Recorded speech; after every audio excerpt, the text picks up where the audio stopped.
Hello, എന്തൊക്കെയുണ്ട് വിശേഷം? നമുക്ക് നമ്മുടെ 26ാമത്തെ പാർട്ടിലേക്ക് പോയാലോ? ഇത് പാർവതി ശിവദേവത്തിലെ 26ാമത്തെ പാർട്ടാണ്. എല്ലാവരും കമൻ്റ് ഇടാൻ മറക്കല്ലേ. നിന്റെ സപ്ലി എക്സാമിന് പ്രിപ്പയർ ചെയ്യാൻ തുടങ്ങിയോ?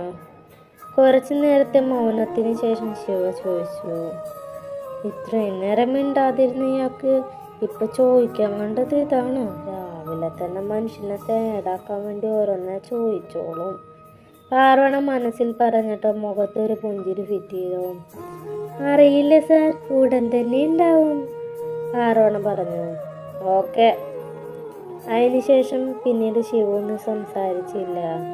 ഇനിയും സപ്ലിയുമായി ബന്ധപ്പെട്ട എന്തെങ്കിലും ചോദിക്കുമെന്ന് കരുതി പാർവണിയൊന്നും പറയാനും പോയില്ല. കുറെ നേരം മുന്നോട്ട് പോയതും അവർ കോളേജിന് മുന്നിലെത്തി. കണ്ണ! ഗേറ്റിന് മുന്നിൽ മറ്റൊരു കാറിൽ ചാരി നിൽക്കുന്ന ആർദ്രവിനെ കണ്ടതും പാർവണ കാറിൽ നിന്നും ചാടി ഇറങ്ങി അവന്റെ അരികിലേക്ക് ഓടിച്ചെന്ന് കണ്ണന്റെ കയ്യിൽ പിടിച്ചു. നീ എന്താ കണ്ണവിടെ? അതെന്താ, നിനക്ക് മാത്രമേ ഇവിടെ വരാൻ പറ്റുള്ളൂ, എനിക്ക് വന്നൂടെ? കളിക്കാതെ കാര്യം പറയണ. നീ എന്തിവിടെ? ഇന്നലെ ഇവിടെ വന്നിരുന്നില്ലേ നവീന്? അവന് ഇന്ന് വരാൻ പറ്റില്ലാന്ന്, അതുകൊണ്ട് അവന് പകരം ഞാൻ വന്നു, കണ്ണൻ അവളുടെ അടുത്ത് പറഞ്ഞു. അപ്പോഴേക്കും ശിവയുടെ കാറ് ഗേറ്റ് കടന്ന് അകത്തേക്ക് പോയിരുന്നു. എന്നാ വാ, നമുക്ക് അകത്തേക്ക് പോവാം. അത് പറഞ്ഞ് പാർവണ കണ്ണനെയും കൂട്ടി കോളേജ് ഗേറ്റ് കടന്ന് അകത്തേക്ക് നടന്നു. കണ്ണൻ്റെ ഫോൺ റിങ് ചെയ്തതും അവൻ പെട്ടെന്ന് തന്നെ അത് കട്ട് ചെയ്ത് ഫോൺ പോക്കറ്റിലേക്ക് ഇട്ടു. 2 സെക്കൻഡ് കഴിഞ്ഞതും വീണ്ടും ഫോണ് റിങ് ചെയ്യാൻ തുടങ്ങി. ആരെ കണ്ടിങ്ങനെ വിളിക്കണേ? കോൾ അറ്റൻഡ് ചെയ്യ്, പാർവണ അവനോട് പറഞ്ഞു. അതിൻ്റെ ആവശ്യമൊന്നുമില്ല, അത് ഓഫീസിൽ കൂടെ വർക്ക് ചെയ്യുന്ന ഒരാളാണ്. കൂടെ വർക്ക് ചെയ്യുന്ന ആളാണെങ്കിൽ ചിലപ്പോൾ എന്തെങ്കിലും അത്യാവശ്യം പറയാനുള്ളതുകൊണ്ടായിരിക്കും വിളിക്കണേ.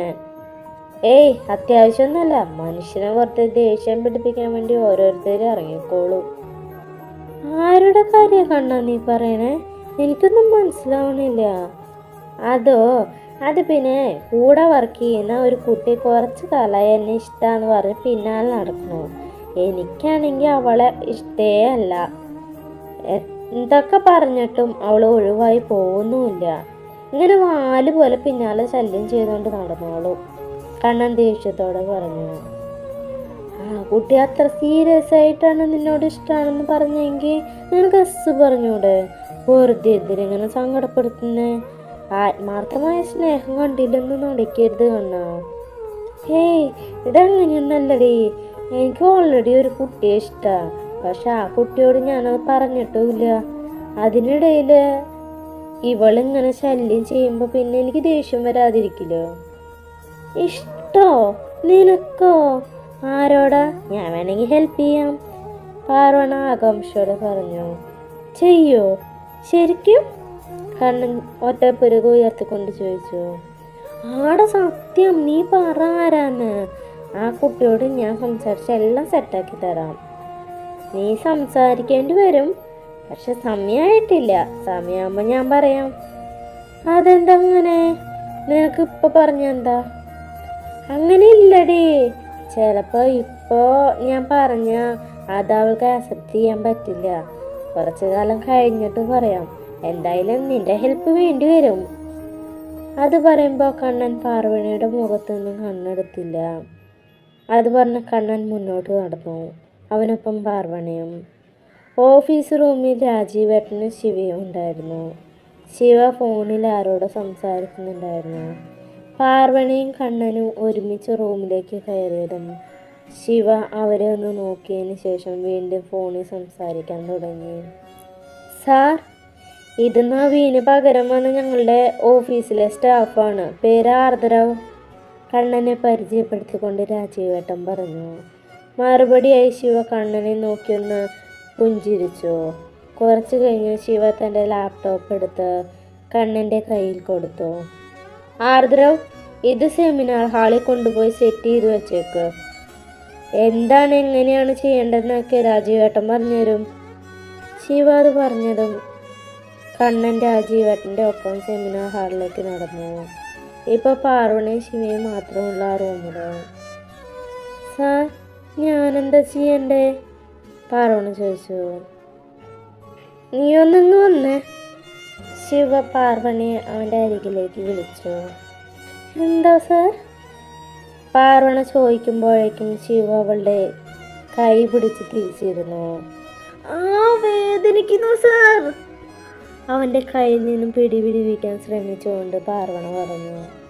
നിനക്കെന്താ ഇത്ര ബോധല്ലേ? ഓടിക്കൊണ്ടിരിക്കുന്ന കാറിൽ നിന്നാണ് ഞാൻ ചാടി ഇറങ്ങണേ. നിനക്കെന്തെങ്കിലും പറ്റിയ ഞാനാണ് സമാധാനം പറയണ്ടേ? ശിവദേഷ്യത്തോടെ പറഞ്ഞു. സാർ, ഞാനത് ഓർത്തില്ല. പെട്ടെന്ന് കണ്ണനെ കണ്ട സന്തോഷത്തിൽ അവൾ തല കുനിച്ചുകൊണ്ട് പറഞ്ഞു. ഇനി മേല ഇവൊക്കെ കാര്യങ്ങൾ എൻ്റെ മുമ്പിൽ വെച്ച് കാണിച്ച ഇങ്ങനെയായിരിക്കില്ലേ ഇനി ഉണ്ടാവാൻ പോണേ.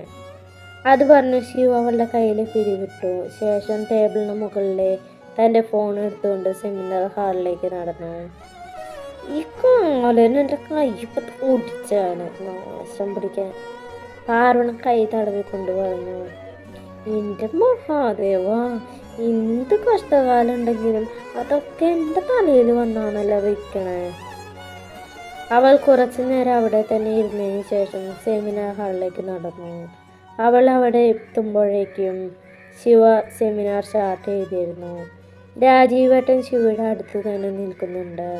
കണ്ണനെ അവിടെയൊന്നും കാണാനുമില്ല. പാർവണ ഓരോന്ന് ആലോചിച്ചുകൊണ്ട് ഹാളിൻ്റെ ഒരു സൈഡിൽ നിന്നു. അവൾ ശിവയെ തന്നെ കണ്ണെടുക്കാതെ നോക്കി നിൽക്കുകയായിരുന്നു. ഇടയ്ക്ക് എപ്പോഴോ ശിവയുടെ നോട്ടം പാർവണയിൽ വന്നു നിന്നു. ഒപ്പം അവൻ അവളെ ഒന്ന് നോക്കി പുഞ്ചിരിക്കുകയും ചെയ്തു. ആ പുഞ്ചിരിയിൽ അവനോടുള്ള എല്ലാ ദേഷ്യവും അലിഞ്ഞില്ലാതാകുന്ന പോലെ അവൾക്ക് തോന്നി. എനിക്കും നിങ്ങളെ എപ്പോഴോ ഇഷ്ടമായി തുടങ്ങിയിരിക്കുന്നു ശിവ. പക്ഷേ അത് പ്രണയമൊന്നുമല്ല. ചിലപ്പോൾ നിങ്ങളുടെ കഥ അറിഞ്ഞപ്പോൾ തോന്നിയൊരു സഹതാപമായിരിക്കാം. എന്നാലും നിങ്ങളുടെ സത്യക്ക് എന്താ പറ്റിയത്? അവളിപ്പോഴും ജീവനോടെ ഉണ്ടോ അതോ മരിച്ചോ? എനിക്കത് അറിയണമെന്നുണ്ട്. പക്ഷേ അത് ചോദിച്ചാൽ നിങ്ങളെ വീണ്ടും സങ്കടപ്പെടുത്താൻ വയ്യ എനിക്ക്. പക്ഷെ തീർച്ചയായും നിങ്ങളുടെ ജീവിതത്തിലേക്ക് ഒരു പെൺകുട്ടി കടന്നു വരും. സത്യ പകുതിയിൽ വെച്ച് അവസാനിപ്പിച്ച പ്രണയകാവ്യം പൂർത്തിയാക്കാൻ ഒരു നാൾ അവൾ വരും. ഹലോ മാഡം, കണ്ണു നിറഞ്ഞൊന്ന് സ്വപ്നം കാണാണ്. കണ്ണൻ മുന്നിൽ നിന്നും വിരൽ ഞൊടിച്ചപ്പോഴാണ് പാർവണ ആലോചനകളിൽ നിന്നും ഉണർന്നത്. ഏയ്, ഞാൻ സാർ പറഞ്ഞ് ശ്രദ്ധിച്ചിരിക്കുകയായിരുന്നു. ഈ ശ്രദ്ധ നിന്റെ പഠിപ്പിൽ കാണിച്ചിരുന്നെങ്കിൽ ഇങ്ങനെ സപ്ലി വാങ്ങിച്ചിരിക്കേണ്ടി വരില്ലായിരുന്നു. ഒരവസരം കിട്ടിയപ്പോൾ കണ്ണൻ അവൾക്കിട്ടൊന്ന് താങ്ങി. കൊന്നോ? അവൾ കണ്ണുരുട്ടി ദേഷ്യത്തോടെ അവളെ വിളിച്ചു. പാർവണയും കണ്ണനും നിന്ന് സംസാരിക്കുന്ന ശിവയ്ക്ക് ഇടയ്ക്ക് ശ്രദ്ധിക്കുന്നുണ്ടായിരുന്നു. അതുകൊണ്ട് തന്നെ അവൻ വേഗം സെമിനാർ പറഞ്ഞ് അവസാനിപ്പിച്ചു. സ്റ്റുഡൻറ്റിൻ്റെ കയ്യടി കേട്ടപ്പോഴാണ് പാർവണയും കണ്ണനും സംസാരം നിർത്തിയത്. സമയം ഇത്രയൊക്കെ ആയ? പാർവണ വാച്ചിൽ നോക്കിക്കൊണ്ട് പറഞ്ഞു. ആർദ്രവ്, ശിവ അവനെ അരികിലേക്ക് വിളിച്ചു. ഈ ഡീറ്റെയിൽസ് ഒക്കെ കളക്ട് ചെയ്തോളൂ. രാജീവേട്ടനും തന്നെ ഹെൽപ്പ് ചെയ്യും. അത് പറഞ്ഞവൻ ഹാളിൽ നിന്നും പുറത്തിറങ്ങി. പാർവണൻ്റെ ഒപ്പം വരൂ. ശിവ പാർവണയെ തിരിച്ചു നോക്കി പറഞ്ഞതും അവൾ അവന് പിന്നാലെ ചെന്നു. ശിവ ഓഫീസ് റൂമിലെത്തി കുറച്ചു നേരം കഴിഞ്ഞാണ് പാർവണ അവിടെ എത്തിയത്. സാർ സാർ പാർവണ വിക്കി വിക്കി വിളിച്ചതും ശിവ സംശയത്തോടെ അവളെ നോക്കി. സാർ, എന്താ? ആ കുട്ടി ഒരു കാര്യം പറയാൻ പറഞ്ഞു. പാർവണ ജനലിനരികിലേക്ക് കൈ ചൂണ്ടിക്കൊണ്ട് പറഞ്ഞു. ജനലിനരികിൽ പുറത്ത് ആയി കാണാൻ അത്യാവശ്യം ഭംഗിയുള്ള ഒരു കുട്ടി ശിവയെ നോക്കി നിൽക്കുന്നുണ്ടായിരുന്നു. Sir, I love you. What? Shiva സീറ്റിൽ നിന്നും ചാടി എണീറ്റു. അയ്യോ സാർ, എനിക്കല്ല, ദാ ആ കുട്ടി പറഞ്ഞതാ. നീ എൻ്റെ സ്റ്റാഫാണോ അത് ഇവിടുത്തെ ബ്രോക്കറാണോ? ശിവ ദേഷ്യത്തോടെ ചോദിച്ചു. അല്ല സാർ, ആ കുട്ടി എന്നെ പിടിച്ചു നിർത്തിയേ നിർബന്ധിച്ച് പറയാൻ പറഞ്ഞതാ. പോയി ആ വിൻഡോ അടച്ചിട്ട് വാ. ശിവ പെൺകുട്ടി നോക്കി നിൽക്കുന്ന സ്ഥലത്തേക്ക് ചൂണ്ടി ദേഷ്യത്തോടെ പറഞ്ഞതും പാർവണ വേഗം പോയി ജനൽ ക്ലോസ് ചെയ്തു. ശേഷം ശിവയുടെ ഓപ്പോസിറ്റ് വന്നിരുന്നു. ഇതെന്താ എന്നിവിടെ പോസ്റ്റാക്കി എത്തിയേക്കണേ? ഞാനൊന്നും ചെയ്യണ്ടേ? കുറെ നേരമായിട്ടും ശിവ വർക്ക് ഒന്നും തരുന്നില്ല എന്ന് കണ്ടതും പാർവണ മനസ്സിൽ പറഞ്ഞു, നീ തൽക്കാലം ഒന്നും ചെയ്യണ്ട, എന്നെ ശല്യം ചെയ്യാതെ ഒരു ഭാഗത്ത് അടങ്ങി ഒതുങ്ങിയിരുന്നാ മതി. ശിവ അത് പറഞ്ഞു പാർവണ അമ്പരുന്നു. ഞാൻ മനസ്സിൽ പറഞ്ഞ കാര്യം സാറിന് എങ്ങനെ മനസ്സിലായേ? അവൾ ശിവയെ നോക്കി സംശയത്തോടെ ചോദിച്ചു. നിന്റെ ലിപ് മൂവ്മെന്റ് കണ്ടിട്ട്. എന്താ സാർ? മനസ്സിലായില്ല. നീ മനസ്സിലാണ് പറയുന്നെങ്കിലേ അത് പറയുമ്പോൾ നിന്റെ ചുണ്ട് അനങ്ങുന്നുണ്ട്, അത് കണ്ടിട്ട് മനസ്സിലായിന്ന്. ശിവ അത് പറഞ്ഞ് അവൻ്റെതായ വർക്കുകളിൽ മുഴുങ്ങി. പാർവണ പതിയെ ഡെസ്കിലേക്ക് തല ചാരി വെച്ച് കിടന്നു. പതിയെ അവളുടെ കണ്ണുകൾ അടഞ്ഞു. പേപ്പറുകളെല്ലാം കളക്ട് ചെയ്തു വന്ന കണ്ണൻ കാണുന്നത് ഡെസ്കിൽ തലവെച്ച് സുഖമായി കിടന്നുറങ്ങുന്ന പാർവണയാണ്. തൊട്ടപ്പുറത്തായി തന്നെ അവളുടെ ഫോൺ വൈബ്രേറ്റ് ചെയ്യുന്നുണ്ട്. കണ്ണൻ വേഗം തൻ്റെ കയ്യിലുള്ള പേപ്പറെല്ലാം ടേബിളിന് മുകളിൽ വെച്ച ശേഷം അവളുടെ ഫോൺ എടുത്ത് കോൾ അറ്റൻഡ് ചെയ്തു. ഹലോ രേവതി. കണ്ണൻ കോൾ എടുത്തും പറഞ്ഞു. ഇതാരാ കണ്ണനാ? ഇത് തുമ്പിയുടെ ഫോണല്ലേ? രേവതി സംശയത്തോടെ ചോദിച്ചു. ഇത് അവളുടെ ഫോൺ തന്നെയാ, പക്ഷേ അവൾ ഇത്തിരി തിരക്കിലാണ്. കണ്ണൻ കളിയാക്കിക്കൊണ്ട് പറഞ്ഞു. തിരക്കിലോ? എന്നാൽ ഞാൻ പിന്നെ വിളിക്കാം. രേവതി ഫോൺ കട്ടാക്കാൻ നിന്നുകൊണ്ട് പറഞ്ഞു. അതെ നല്ല തിരക്കില, പ്രത്യേകിച്ച് പണിയൊന്നും ഇല്ലാത്ത കാരണം സുഖമായിട്ട് കിടന്ന് ഉറങ്ങണ തിരക്കിലാണെന്ന് മാത്രം. കണ്ണൻ ഉറങ്ങുന്ന പാർവണിയെ നോക്കിക്കൊണ്ട് പറഞ്ഞു. ഉറങ്ങേ? രേവതി സംശയത്തോടെ ചോദിച്ചു. ഇവിടെ ഇവൾക്ക് പണിയൊന്നും ഇല്ലെന്നേ. പണിയില്ലാത്തത് നിന്റെ മറ്റവക്ക്. ഉറക്കത്തിൽ നിന്നും പാർവണ ചാടി എണീറ്റുകൊണ്ട് പറഞ്ഞു. ശേഷം കണ്ണൻ്റെ കയ്യിൽ നിന്നും തൻ്റെ ഫോൺ തട്ടിപ്പറിച്ചു വാങ്ങി. എടി കള്ളി, ഇന്നലെ വൈകുന്നേരം എന്തായിരുന്നു നിന്റെ അഭിനയം? വയ്യ പോലും. എന്നിട്ട് ഇപ്പം നിനക്ക് എന്താ അവിടെ പണി? രേവതി ഫോണിൻ്റെ മറുഭാഗത്ത് നിന്ന് ചോദിച്ചു. ഇന്നലെ സത്യമായിട്ടും കുറേ വർക്ക് ഉണ്ടായിരുന്നടി. ഇന്നും പക്ഷേ അത്രയും ഉണ്ടായിരുന്നില്ല. അതാ ഞാൻ വെറുതെ ഇരുന്ന് പറയാതെ ഉറങ്ങിപ്പോയതാ. അതിനാ ഇവനിങ്ങനെയൊക്കെ പറയണേ. പാർവണ കണ്ണനെ തുറപ്പിച്ച് നോക്കിക്കൊണ്ട് പറഞ്ഞു. ശരി, എന്നാ നിന്റെ വറക്കല്ല അല്ല ഉറക്കം നടക്കട്ടെ, ഞാൻ വെറുതെ വിളിച്ചതാ. അത് പറഞ്ഞ് രേവതി ഫോൺ കട്ട് ചെയ്തു. നിന്നെ ഞാനിന്ന്, പാർവണ കള്ള ദേഷ്യത്തോടെ പറഞ്ഞ കണ്ണൻ്റെ കൈ പിടിച്ച് തിരിച്ചതും കണ്ണൻ വേദന കൊണ്ട് അലറാൻ തുടങ്ങി. എൻ്റെ കൈ വിടറി തെണ്ടി. അവളുടെ കയ്യിൽ നിന്നും തൻ്റെ കൈ വലിച്ചെടുത്തുകൊണ്ട് പറഞ്ഞു. അതേസമയം തന്നെയായിരുന്നു രാജീവേട്ടനും ശിവ അവിടേക്ക് കടന്നു വന്നത്. സാറെന്നാ ഞങ്ങൾ ഫുഡ് കഴിക്കാൻ പോക്കോട്ടെ? രാജീവ് ശിവയുടെ അനുവാദത്തിനായി കാത്തു നിന്നു. ആ പൊക്കോളൂ, സമയമായല്ലോ. ശിവ വാശിലേക്ക് നോക്കിക്കൊണ്ട് പറഞ്ഞു. ശേഷം അവൻ ബെഞ്ചിൽ വന്നിരുന്നു. കണ്ണൻ കളക്ട് ചെയ്ത് വെച്ച പേപ്പേഴ്സ് എല്ലാം വെറുതെ നോക്കാൻ തുടങ്ങി. തുമ്പി, നീ വരുന്നില്ലേ? കണ്ണൻ പാർവണയെ നോക്കി ചോദിച്ചു. ആ ചോദ്യം കേട്ടവൻ പാർവണ ശിവയെ ഒന്ന് നോക്കി.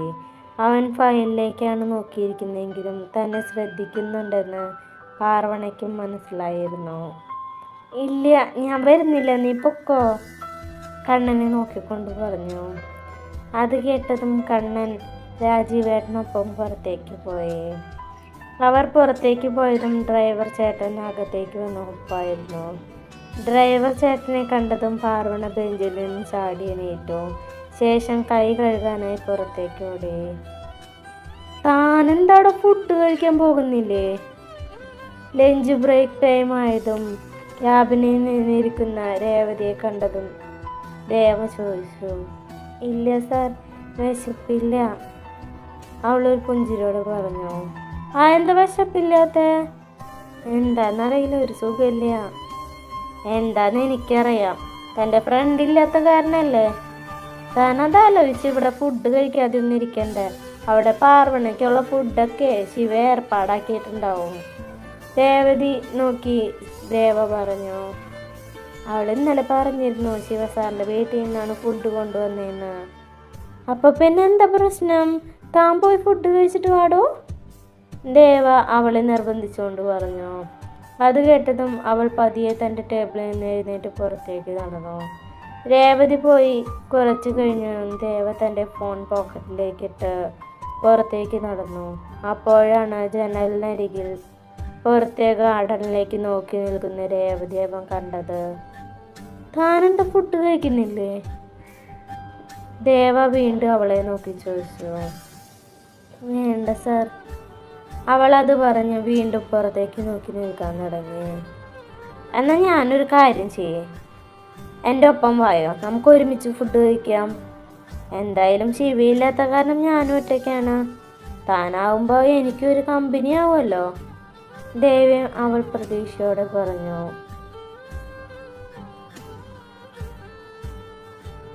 അപ്പോൾ ഇന്നത്തെ പാർട്ട് കഴിഞ്ഞു. നല്ലൊരു വീഡിയോ ആയിട്ട് നാളെ കാണാം. എല്ലാവരും കമൻ്റ് ഇടാൻ മറക്കല്ലേ. Bye, thank U.